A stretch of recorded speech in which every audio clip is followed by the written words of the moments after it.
Is that really helpful to accuse someone of always doing something wrong? Hello, and welcome to this week's episode of the Tiff and Tony Show. Hello, everybody. Welcome back. Tony, good morning. How are you doing today? I am good. How are you? I'm okay. Hanging in there.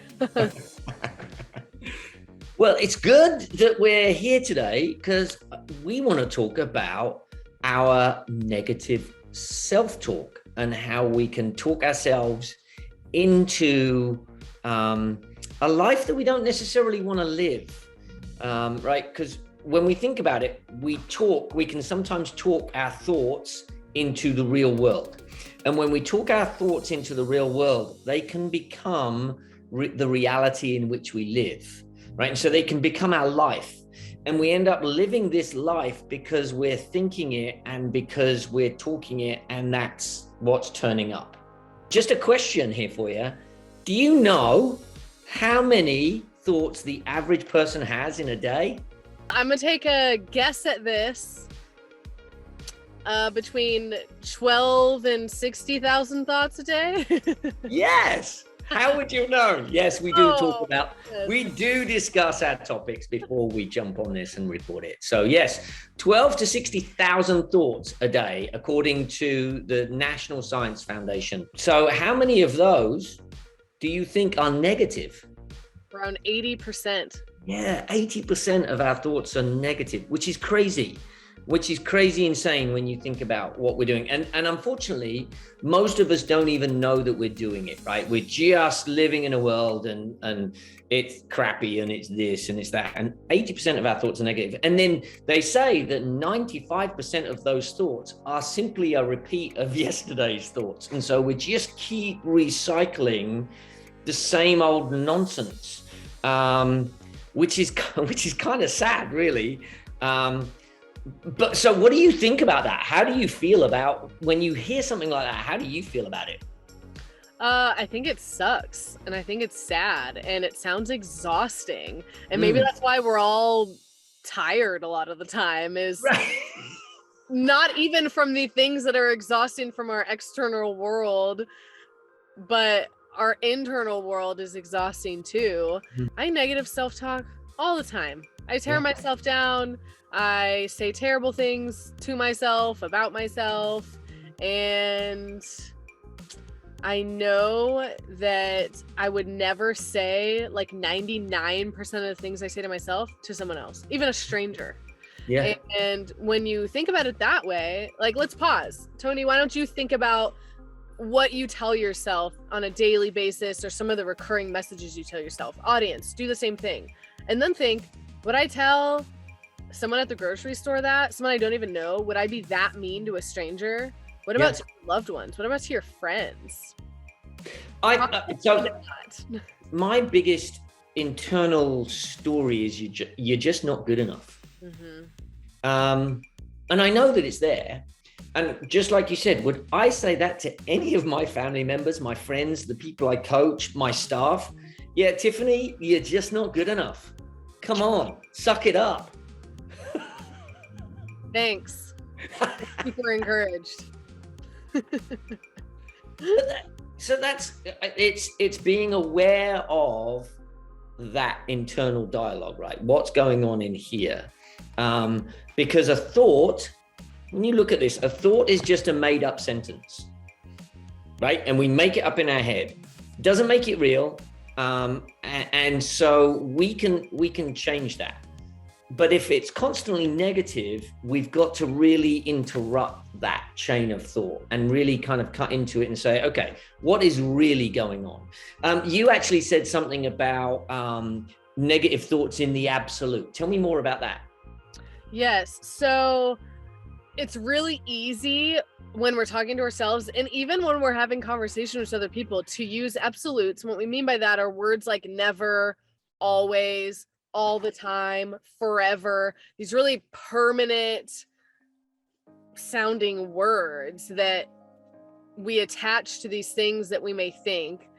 And the truth is, most of the things we think, we don't actually think for that thing forever, or we don't actually never want to see this person again, or I mean, yes, there are some circumstances where something terrible may have happened and we attach an absolute, or like a death in the family. Yes, that person is not going to come back and live on earth with us. There are certain circumstances where, yes, those words are okay. I think that we misuse them a lot, and it's not helpful. Have you ever gotten into an argument with a friend or family member or a spouse or your child, and they say, you always do this? It's like, well, no, you don't always do that. And is that really helpful to accuse someone of always doing something wrong? It's not. No. And you do that to yourself. You make a mistake and it's like, God, you always do that. And that sends you down that spiral, right? Because when you think of that negative thought, it creates a negative emotion, which then just reinforces the negative thought, and you carry on down that cycle. And the problem is with these absolutes is they are not constructive or instructive. So when you look at that, oh, you always do that, there's nothing you can do with that statement. You can't take action on it. Whereas if you can start to actually, first off, be aware, right? Oh, look at that, I just said that again, right? And then you can sit there and go, I'm going to change that in the same manner of, oh, look at that, I've just made that mistake again, which means if you've just made that mistake again, you can fix it. Right? And you can sit there and go, okay, so next time I come across that situation, I'm going to work to do it differently, and I'm going to turn up differently. And which means you can now grow and become more positive. We're using some language to describe the other kind of part of what we're talking about, which is reframing. Again, just in a different way. If you recall from last week, we talked about reframing, but more in types of situations that you don't really have control over. Right now, we're talking about reframing that inner negative self-talk dialogue and what that looks like. And so we have a couple tools to share with you. We've already talked about a couple of them, like avoiding the absolutes, using language that's, repeat what you said again, like constructive and helpful. Yes, instead of it not giving us instruction or being constructive, we want to turn that around. Make whatever we say in our mind constructive and instructive. So my not being good enough, right? My not being good enough, that's something that I often say to myself, and I'm catching myself more often, and I'm able to change it to, oh, I may not be that experienced in that arena, but I'm learning, right? And so I may not be experienced as them, but I am as helpful as them. Right, yeah. That type of thing. And when we can tap into that, we can change it to, okay, I didn't do it this time, but I can get better. That type of stuff. And also something to think about are things like, oh, I'm always a failure. I suck at this thing. So maybe instead of I suck at this, maybe it's, oh, maybe this thing just isn't for me, and I need to put my energy towards some other goal or passion that I have. Or maybe it's, oh, I'm not as good as I want to be right now, so I'm going to keep practicing and maybe get some help. Right. So it doesn't have to be the black or white, oh, this is over. It could be that more gray, like, what are the other options? Instead of just telling myself I suck at it, maybe it's like, well, maybe I just need to try something else. Or maybe I need to work harder at this thing so I can build some skills that I wish I had that I don't yet have. This is our challenge. Our challenge to you is to challenge your own inner critic, challenge your negative self-talk. So here are some questions that you can ask yourself to challenge that inner critic, to think outside the box, to stop that kind of black or white thinking. Am I jumping to conclusions? Is there any actual evidence to support my thoughts? Maybe there is, maybe there isn't. Is there another way to look at this situation? Can I do anything to change what I'm feeling bad about? These are clues for new habits and changes worth implementing. And when has this limiting thought or belief been proven wrong? The goal is to debunk your limiting thought, and your reflections can help reinforce the idea that your thoughts and belief aren't always true. something we tend to forget. And we've talked about things like this on the Tiff and Tony show before. So Tony, what do you think about all of that? And I want you to expand a little bit more on the limiting beliefs. Yeah, I love all of that. The limiting beliefs is something that I've been working hard on over the last couple of weeks, actually. I have a coach, and the coach has been walking me through this whole idea of limiting beliefs. I want to do a live webinar on coaching, and it scares me half to death. And of course, he said, "What scares you?" I said, "I'm just not good enough to be able to do that. I'm not as good as them, blah, blah, blah." And so we looked at all of the things I was saying, and we could see all of those limiting beliefs that I've got reoccurring in my mind. So the challenge for me is just to write them out. And I wrote out the limiting belief, and then the liberating truth, right? That's a really key aspect, which is kind of what you just said there. I'm not good enough. I'm not that good yet, but I can get better and I can improve. That's a liberating truth, because that allows me to take action, because it allows me to work at my skills of webinars and presentations and all of that good stuff. So I'm really in that zone right now, and I love that stuff. And the question that I ask myself a lot of the time is that true? When I write down that limiting belief, I look at it, I'm like, is that really true?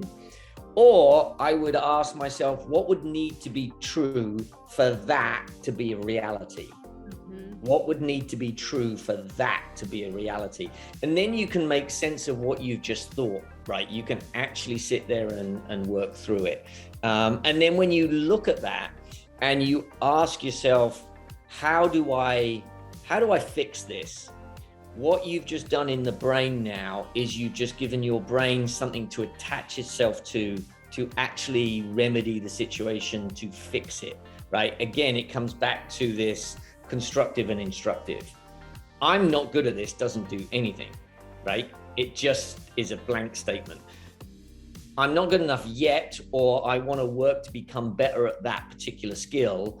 What needs to be true for me to become better at that skill now gives me something to drive towards. And the brain loves that, because we are naturally creative and we want to create something out of this. One of the other huge influences in our negative self-talk is comparing ourselves to other people and to the successes that they have. I know sometimes we can use it for, making ourselves feel better, and that's not great either. Part of this challenge is to see the ways that you're comparing yourself to the lives of other people around you, whether you know these people or not, and to challenge that by reminding yourself that you can only be you, that that person has a completely different life than you, different past than you, different chemical, physical makeup than you. Everyone is different for a reason. If we were all the same, we'd be robots and life would be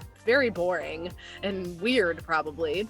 And so the beautiful thing about life is that we're all different, and that we have our own skill sets and things to offer and bring to the table. Like, do you really want to be just like that person you're comparing yourself to? Probably not. And yes, it's valid to have those feelings of jealousy or be, kind of down on yourself because someone has the exact thing that you've been working for years. Yeah, it's natural that we're going to feel that way, but it's what we do with that information. It can be helpful for us, or it can be deteriorating for us. So that is our challenge. Challenge your inner critic, challenge the fact that you compare yourself, and implement some of these more constructive, helpful things so that you can actually be on your own right, healthy path. Brilliant. Love it. Can't wait to see what people do with this. Yes, me too. Well, thank you again, Tony, and we hope everyone has a great week. Yes, thank you very much. See you next week. Bye. Thank you so much for joining Tony and me in this week's episode of the Tiff and Tony Show. We hope you feel encouraged and motivated to keep growing with us. If you like what we do here at PureGame, one of the best ways you can support us is by liking and sharing this video with your friends on social media. You can also subscribe to our YouTube channel using the button directly below this video on YouTube, and you can donate at our website, www.thepuregame.org. And with that, we'll see you right back here next week.